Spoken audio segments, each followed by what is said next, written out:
السلام علیکم ورحمۃ اللہ وبرکاتہ۔ حدیث شریف ہے، حضرت عیسیٰ علیہ السلام فرماتے ہیں کہ دنیا ایک پل ہے، دنیا ایک پل ہے،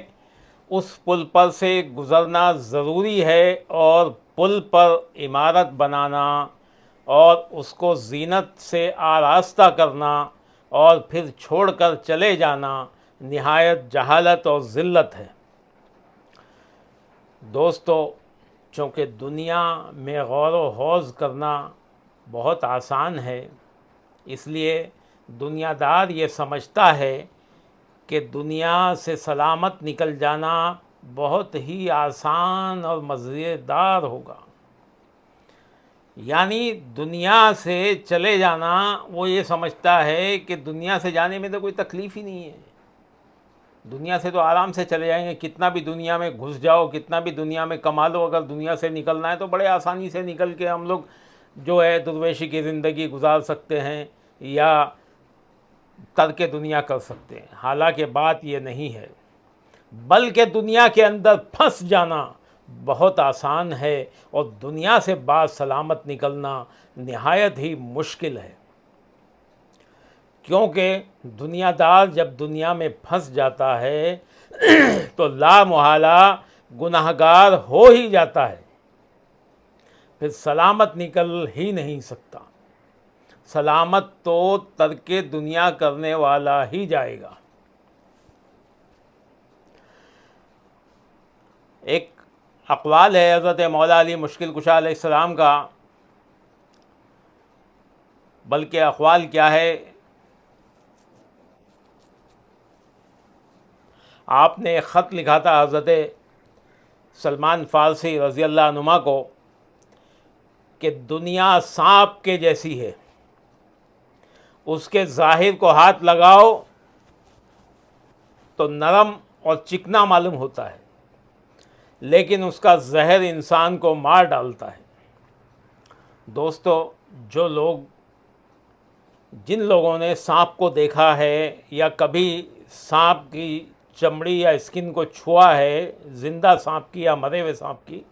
یعنی ایک ہوتی ہے اس سانپ کے ساتھ اور ایک ہوتی ہے سانپ کی اسکن، سانپ کی کھال، تو سانپ کے کھال کی بات نہیں کر رہا ہوں، میں سانپ کی بات کر رہا ہوں کہ سانپ کو، مرے ہوئے سانپ کو چھوا ہے یا زندہ سانپ کو چھوا ہے تو ان کو اندازہ ہے کہ سانپ کتنا چکنا ہوتا ہے اور کتنا نرم ہوتا ہے، جیسا مچھلی کیسا ہوتی ہے نرم اور چکنی، اسی طرح سے سانپ بھی ہوتا ہے، لیکن اس کا زہر بہت ہی خطرناک، اور اتنا خطرناک ہوتا ہے کہ جب وہ ڈستا ہے تو انسان کو مار ڈالتا ہے زہر۔ اس لیے جو چیز دنیا بھی ایسی ہے کہ دیکھنے میں تو بہت خوبصورت ہے، لیکن یہ جب ڈستی ہے تو پھر کہیں کا نہیں چھوڑتی۔ اس لیے جو چیز اس میں اچھی معلوم ہو اس سے منہ پھیرو کہ وہ تمہارے ساتھ بہت کم رہے گی، اور چونکہ اس کے فراق و جدائی کا یقین ہے،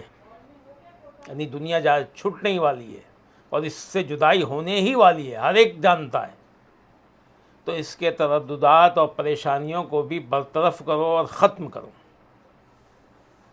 کیونکہ دنیا کی سب سے زیادہ خوشی کی حالت سب سے زیادہ خوف کا مقام ہوتی ہے۔ اس لیے کہ جب کسی کو کوئی خوشی پہنچتی ہے تو اس کے بعد اسے ویسا ہی رنج بھی پہنچا کرتا ہے۔ یہ الگ بات ہے کہ انسان اس کو محسوس نہ کرے، اس کو نہ سمجھے کہ اس سے پہلے جو کل مجھے خوشی ملی تھی آج اس کی وجہ سے یہ رنج ملا ہے، یا کچھ دنوں پہلے جو مجھے خوشی ملی تھی اس کی وجہ سے اب رنج ملا ہے۔ انسان یہ محسوس نہیں کرتا، لیکن اس کی یہ مکافات عمل ہے دنیا کا، اس کو ہونا ہی ہے کہ خوشی پہنچی ہے تو رنج بھی پہنچے گا۔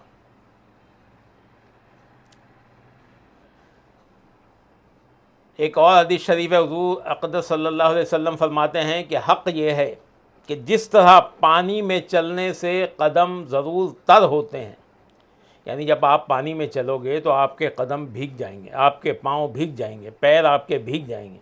تو قدم ضرور تر ہوتے ہیں، اسی طرح دنیا کے اختلاط یعنی دنیا سے میل ملاپ میل جول رکھنے سے بھی دل میں دنیا کا ایک تعلق اور ظلمت پیدا ہوتی ہے، بلکہ اس تعلق دنیاوی سے دل میں عبادت کا مزہ نہیں ہوتا۔ یہ حدیث شریف ہے کہ دنیا کے تعلق سے عبادت کا مزہ بھی چلا جاتا ہے۔ دوستو، اس حدیث شریف سے ان لوگوں کی جہالت معلوم ہوتی ہے جو یہ کہتے ہیں کہ ہمارے جسم صرف لذات دنیا سے بہرہور ہیں اور ہمارے دل دنیا سے پاک و صاف ہیں، ہمارے دلوں میں دنیا کا کوئی تعلق نہیں۔ دوستو، یہ شیطان کا بہت بڑا دھوکہ ہے کہ اس نے ان کو فریب دے رکھا ہے، اس لیے کہ اگر عیش و عشرت سے انہیں علیحدہ کر دیا جائے تو کتنا بڑا رنج کرتے ہیں، ان کا کوئی دنیاوی نقصان ہو جائے تو بہت رنجیدہ خاطر ہو جاتے ہیں، اگر ان کے دلوں کو دنیا سے تعلق نہ تھا تو پھر یہ درد و رنج اور غم کیسا۔ اس میں نہ صرف دنیا دار بلکہ اس میں وہ لوگ بھی پھنسے ہوئے ہیں جو اپنے آپ کو درویش کہتے ہیں، یا اپنے آپ کو سالک کہتے ہیں، یا اپنے آپ کو صوفی کہتے ہیں، یا اپنے آپ کو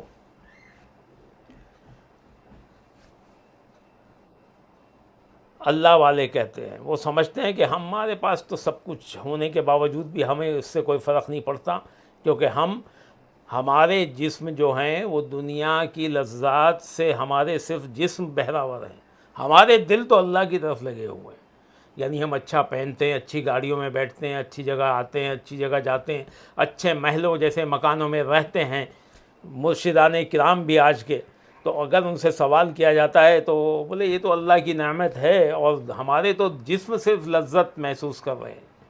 ہمارے دل تو اللہ کی طرف لگے ہوئے ہیں۔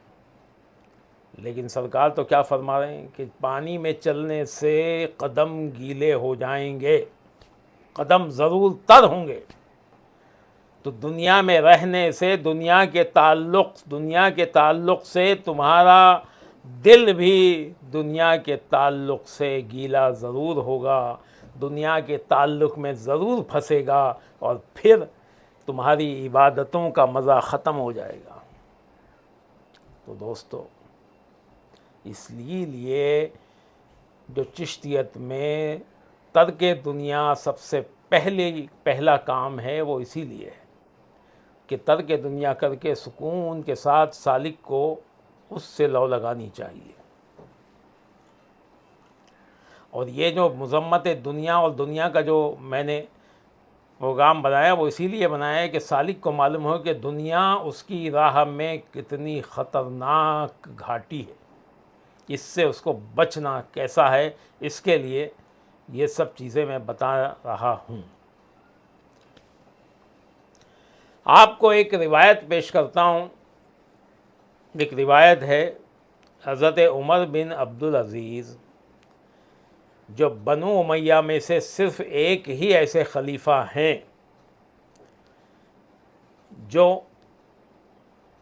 جنہوں نے مسلمان خلیفہ ہونے کا حق ادا کیا ہے۔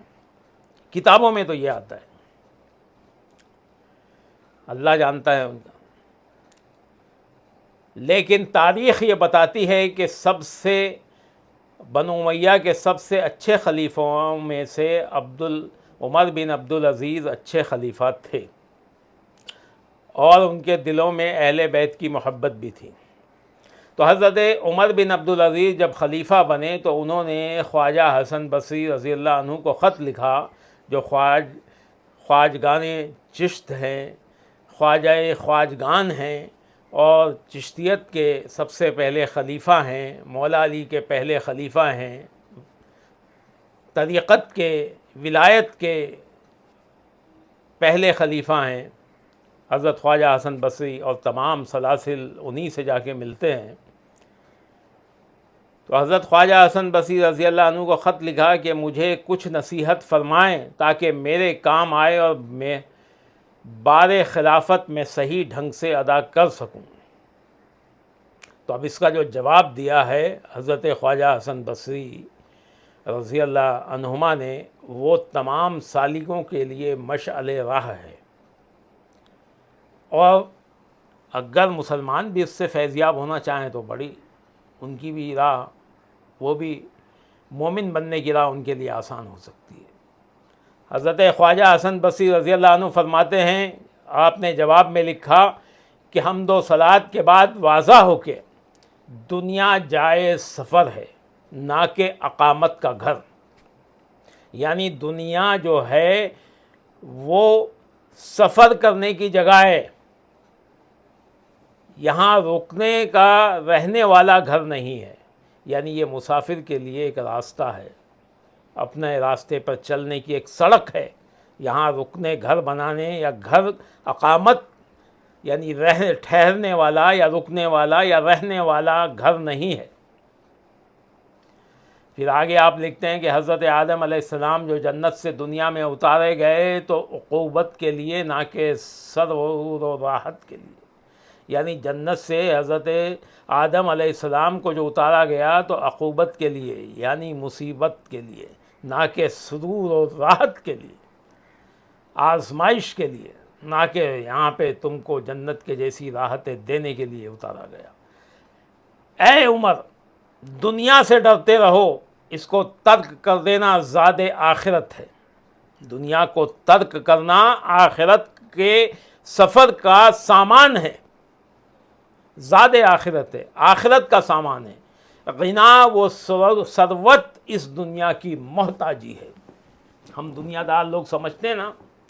کہ غنا، ثروت یعنی مالداری اور تاج و تخت، حکومت اور سرداری، یہ سب جو ہے دنیا میں بادشاہت اور یہ تمنگری کی نشانی ہے، بادشاہت کی نشانی ہے، اور مالداری ایک دنیا میں پاورفل منصب پانے کی نشانی ہے۔ لیکن حضرت جو طریقت کے سردار ہیں، جو اولیاؤں کے سردار ہیں، وہ فرما رہے ہیں کہ غنا و ثروت اس دنیا کی محتاجی ہے، ہر وقت کسی نہ کسی کو فنا کرتی ہے، اور جو اس کو عزیز جانتا ہے اس کو ذلیل کرتی ہے، اور جو اس کو جمع کرتا ہے اس کو فقیر کرتی ہے۔ اس کا حال زہر جیسا ہے کہ جو نہیں جانتا کھاتا ہے اور ہلاک ہو جاتا ہے۔ اس میں یوں رہنا چاہیے جیسے کوئی اپنے زخم کا علاج کرے کہ کچھ دنوں کے لیے پرہیز کرتا ہے کہ کہیں زیادہ مدت تک تکلیف نہ اٹھانی پڑے، اور چند روز دوا کی تلخی پر صبر کرتا ہے کہ کہیں مدت دراز تک درد نہ رہے۔ یعنی اس دنیا میں جو چیزیں ہیں اس کو اس طرح استعمال کرنا چاہیے جس طرح سے ایک مریض اپنے لیے پرہیز کی چیزوں کا استعمال کرتا ہے، کہ اگر پرہیز نہ کیا تو تکلیف اور بڑھ جائے گی، تو اس لیے اس کی جو چیزیں ہیں وہ اس کی استعمال صرف دوائی کے طور پہ استعمال کرو، اور دوائی کوئی پیٹ بھر کے نہیں کھائی جاتی، کوئی اس کا اسٹاک نہیں کیا جاتا، اس کو کوئی گوداؤن بھر کے اس کو رکھا نہیں جاتا ہے۔ مریض تو نہیں رکھے گا، جو بیچنے والے وہ رکھیں گے۔ تو اسی طرح سے سالک کو بھی اس طرح سے اس دنیا میں رہنا چاہیے جیسا کہ ایک پرہیز کرنے والا پرہیز کرتا ہے۔ پھر آگے آپ لکھتے ہیں کہ اس دار ناپائیدار یعنی یہ ایسا گھر ہے جس کا کوئی بھروسہ نہیں۔ اس دار ناپائیدار، فریبی، مکار و جفاکار سے بچتے رہو۔ اس کی ظاہر کی زینت دھوکہ ہے، اور لوگوں کو پھنسانے کو بڑا مغالطہ ہے، دھوکہ دہی ہے۔ جو اس کی آرزو میں مبتلا ہوا اس کو تباہ کیے بغیر نہیں چھوڑتی، اور سب کو توقع دلاتی ہے، امید بندھاتی ہے۔ اس کی صورت دلہن کی سی ہے کہ آنکھوں کا طاق، نظروں کی سحر انگیزی، اور دلوں کا اشتیاق اور نفسوں کا عشق اس پر سوار ہے۔ دلہن کو جب بنا سنورا دیکھتے ہو تو اس کی ہر چیز اچھی لگتی ہے، اس کی آنکھیں اچھی لگتی ہیں خاص طور سے، اور اس کی آنکھوں کو اس طرح سے بنایا میک اپ کیا جاتا ہے کہ اس کی آنکھوں میں سحر انگیزی آ جاتی ہے، جادو بھری نظریں ہو جاتی ہیں۔ تو جب جادو نظروں کا دلوں پہ چلتا ہے تو اور اشتیاق ہوتا ہے، اور جو اس کا شوہر ہے وہ دلہن پہ فریفتہ ہو جاتا ہے۔ تو یہی حال اس دنیا کا ہے کہ اس کی صورت دلہن کسی ہے کہ آنکھوں کا طاق، نظروں کی سحر انگیزی اور دلوں کا اشتیاق اور نفسوں کا عشق اس پر سوار ہے۔ دنیا نے اپنے تمام شوہروں کو مار ڈالا ہے، دنیا نے ہوشیار لوگوں کو تباہ کیا، اس لیے کہ ان گزشتہ لوگوں سے عبرت ہمیں حاصل کرنی چاہیے۔ تمہیں اس دنیا سے عبرت نہیں ہوتی تو تمہارا اللہ حافظ۔ کس کو لکھ رہے ہیں؟ بنو امیہ کے خلیفہ کو۔ ایسے تھے ہمارے چشتی نڈر۔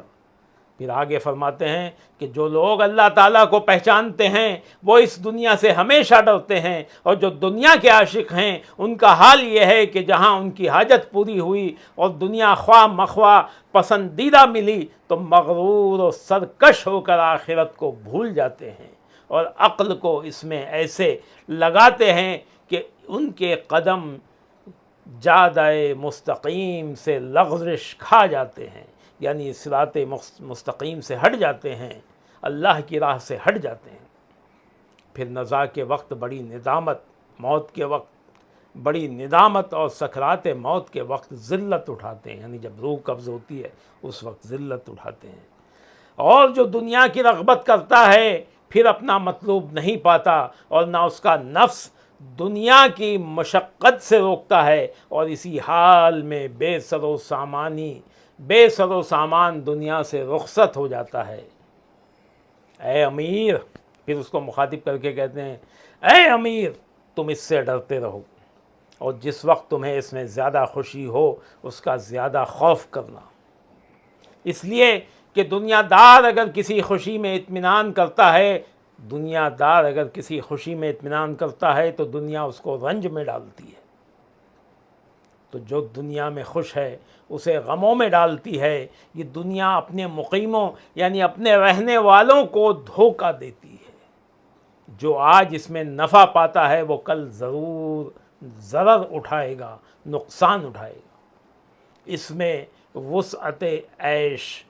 بلا ہے، اور اس کی بقا کا حال فنا ہے، یعنی اس میں جو وسعت عیش ہے، اس میں جو عیش کرتے ہیں وہ بلا میں گرفتار ہوتے ہیں، اور دنیا کو سمجھتے ہیں کہ ہمیشہ رہنے والی ہے، بلکہ وہ اس رہنے والی نہیں ہے، اس کی بقا کا حال فنا ہے، یعنی ختم ہونے والی ہے۔ اس کی ہر خوشی غم سے پر ہے، اور اس کی ہر ایک راحت زحمت ہے۔ جو دنیا سے گزر جاتا ہے پھر واپس نہیں آتا، اور آئندہ چیز کا حال معلوم نہیں کہ اس کا انتظار ہو، یعنی جو گزر گیا واپس نہیں آتا، اور آئندہ کیا آنے والا اس کا بھی معلوم نہیں ہوتا۔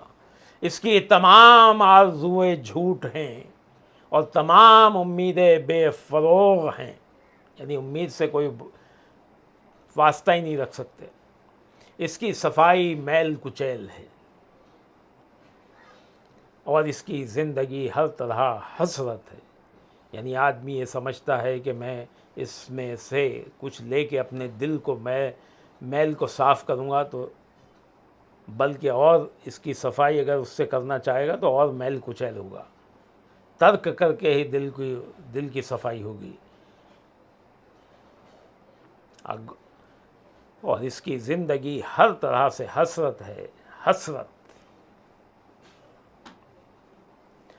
اگر غور و فکر کرو گے تو معلوم ہوگا کہ اس کی نعمتوں کے جدا ہونے کا خوف بہت زیادہ ہے، اور مصیبت کے خوف کی تو کوئی حد ہی نہیں۔ اگر اللہ تعالیٰ نے دنیا کی خبر ارشاد نہ فرمائی ہوتی اور نہ اس کی مثال بیان کی ہوتی تب بھی دنیا سوتے کو جگا دیتی،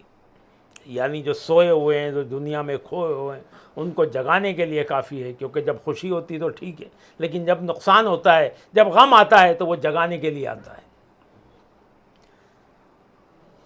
تو نہ اس کی مثال بیان کی ہوتی اگر اللہ تعالیٰ نے قرآن میں مثالیں بیان کی ہیں جو میں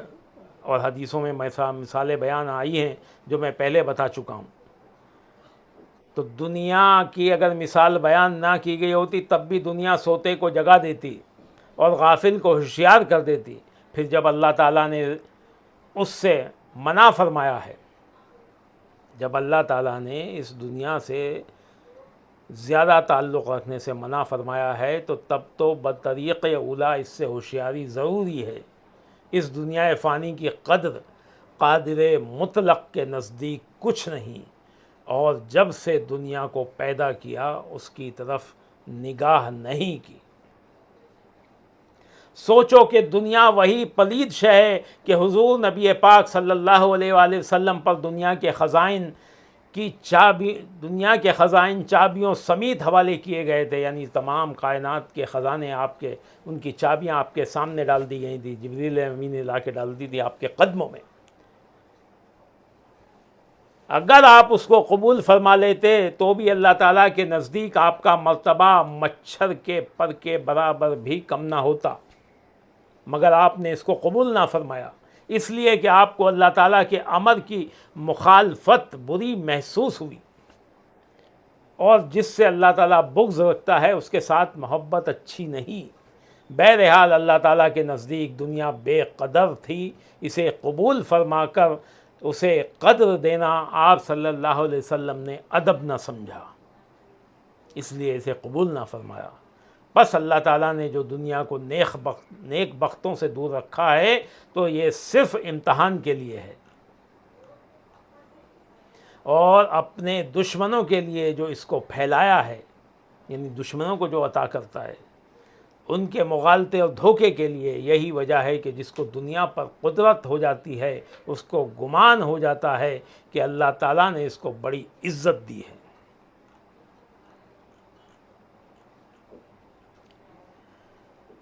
دنیا دار کو یاد نہیں کہ اللہ تعالیٰ نے حضور صلی اللہ علیہ وآلہ وسلم کے ساتھ کیا کیا تھا،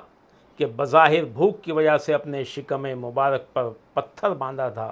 آپ صلی اللہ علیہ وسلم کا پتھر باندھنا بھوک کی مجبوری نہ تھی بلکہ اس میں حکمت الہی تھی۔ دوستو، یہ حضرت خواجہ حسن بصری کا خط تھا جو آپ نے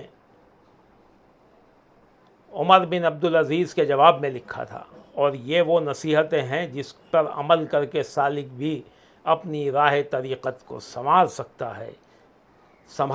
ہے۔ سالک کے لیے اس خط میں بہت ہی حکمت بھری باتوں کا خزانہ ہے۔ راہ طریقت میں اور راہ سلوک میں یہ حکمت بھری باتیں سالک کے بہت ہی کام آئیں گی، ان پر غور و فکر کرنے کی ضرورت ہے۔ سالک کو اس نصیحت آمیز گفتگو سے فائدہ حاصل کرنا چاہیے اور دنیا سے بچ کر اپنی راہ طریقت کو آسان بنانا چاہیے۔